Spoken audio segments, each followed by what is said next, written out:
You learned which parts of you were too much, too loud, too sensitive, too emotional, so you buried them, quietly, skillfully, like a child learning that survival meant silence. You built a version of yourself that was easier to love, easier to keep around, and maybe people praised that version, the calm one, the kind one, the one who never made things complicated. But deep down, there was always another you, still breathing beneath the surface, still waiting to be seen. Healing is not about becoming someone new, it's about unearthing the pieces you buried to stay safe. When you were young, love probably came with conditions. Maybe affection arrived only when you behaved a certain way. When you smiled, performed, or didn't complain. Maybe anger or sadness were met with punishment or silence. So you learned. You learned to suppress the parts that made others uncomfortable. The wildness in your laughter. The depth in your tears. The part of you that wanted to scream, "I'm not okay." You learned to curate your emotions like a collection of acceptable masks. You called it being mature. You called it not being dramatic. But really, it was the beginning of self-abandonment. Over time, those hidden parts didn't disappear. They just went underground. They became what psychology calls the shadow self. The emotions, impulses, and needs we disown to fit in. They live beneath the surface of consciousness, shaping the way we love, the way we cope, the way we see ourselves. You might notice it in the way you over-explain your feelings, as if you're terrified of being misunderstood, or in the way you shut down when someone raises their voice, not because of what they said, but because your nervous system learned long ago that conflict equals danger. The shadow doesn't always look dark. Sometimes it looks like perfectionism, people-pleasing, or endless self-control. It's not evil, it's just exiled love. And yet, those hidden emotions never stop calling for you. They appear in dreams, in triggers, in the moments you overreact and don't know why. They surface when you fall in love and suddenly feel unsafe, or when someone tries to get close and you push them away. That's the paradox. The things you repress to be accepted are often the very things that now keep you from feeling free.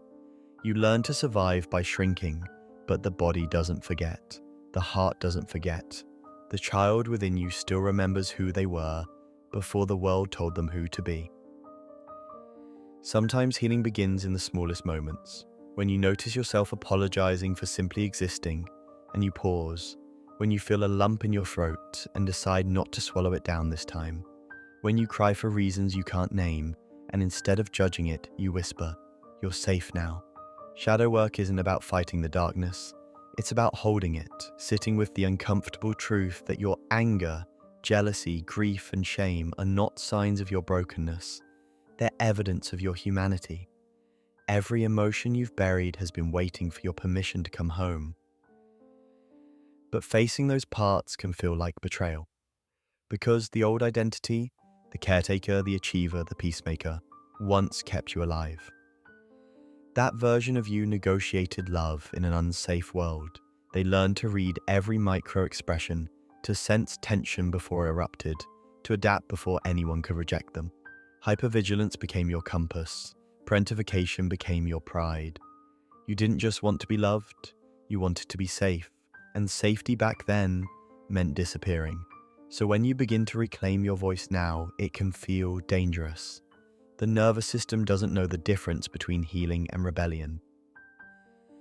That's why healing isn't a sudden transformation. It's a slow remembering. It's letting your body unlearn its old alarms. It's reintroducing yourself to your own emotions, one by one, like old friends you thought you'd never see again. Anger isn't your enemy. It's the part of you that wanted protection. Sadness isn't weakness. It's proof that you once cared deeply. Even fear, when held gently, reveals where you still long to be reassured. To heal the parts you hid is to reparent the child who believed they were unworthy of being seen. Sometimes you'll resist it. You'll find yourself clinging to old habits, over-analyzing, distracting, numbing, anything to avoid feeling too much. Because when you start to feel again, you're not just feeling the present, you're feeling the years of emotion that were once too big to process. The flood can be overwhelming, But that's not regression, that's release. The body finally trusts you enough to let go. And when you begin to let those feelings move through you, something beautiful happens. The world starts to feel softer. You laugh differently, not performatively, but freely.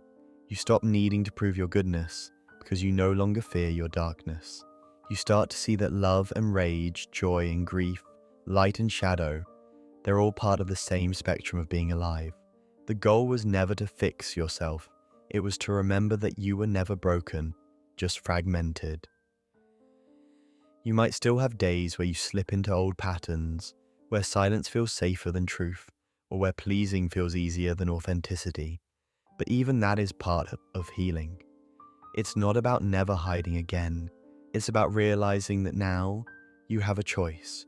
You no longer need to exile parts of yourself to be worthy of love. You can bring all of you to the table, the tender, the wild, the unsure, and still be safe. And maybe that's the quiet miracle of healing, not becoming perfect, but becoming whole, learning to sit with your own contradictions, to love yourself on the days you feel unlovable, to stop running from the shadows and instead let them dance with the light. Healing the parts you had to hide isn't about changing who you are, it's about finally meeting yourself, without the masks, without the armor. The same self who once whispered, "I'll hide so we can survive," now gets to hear a new truth. You can come out now. We made it. Because you did, you survived, and now slowly you're learning what it means to live. At first, living might not look grand or cinematic. It might look like sitting in silence without rushing to distract yourself, like saying no even when your voice shakes, like letting someone see you cry and realizing the world doesn't fall apart. It's quiet, this kind of healing, almost invisible, but every small act of self-honesty stitches a new thread into the fabric of your being. You start to notice beauty again, in the softness of morning light, in the sound of your own breath, in the rare peace that comes from not pretending anymore. You realize that the version of you that once hid was never weak. They were brilliant. They found a way to survive when no one taught them how. And now you get to teach them how to rest. Healing doesn't mean the pain never visits. It means it no longer controls the house. It knocks, and instead of slamming the door, you open it. You sit with it for a while. You listen. You learn that your emotions aren't intruders. They're messengers. Each one carries a fragment of the self you left behind. When you stop running from them, they stop screaming. They become guides instead of ghosts.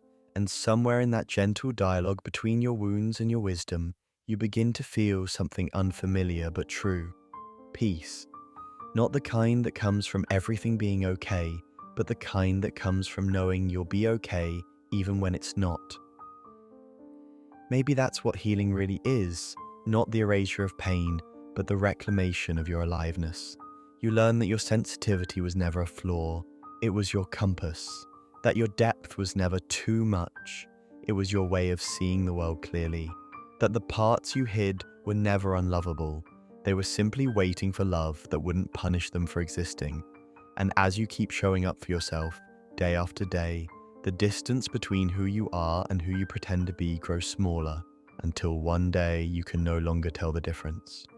You've come home to the self you left behind, to the light you once dimmed, to the truth you always knew but were too afraid to live.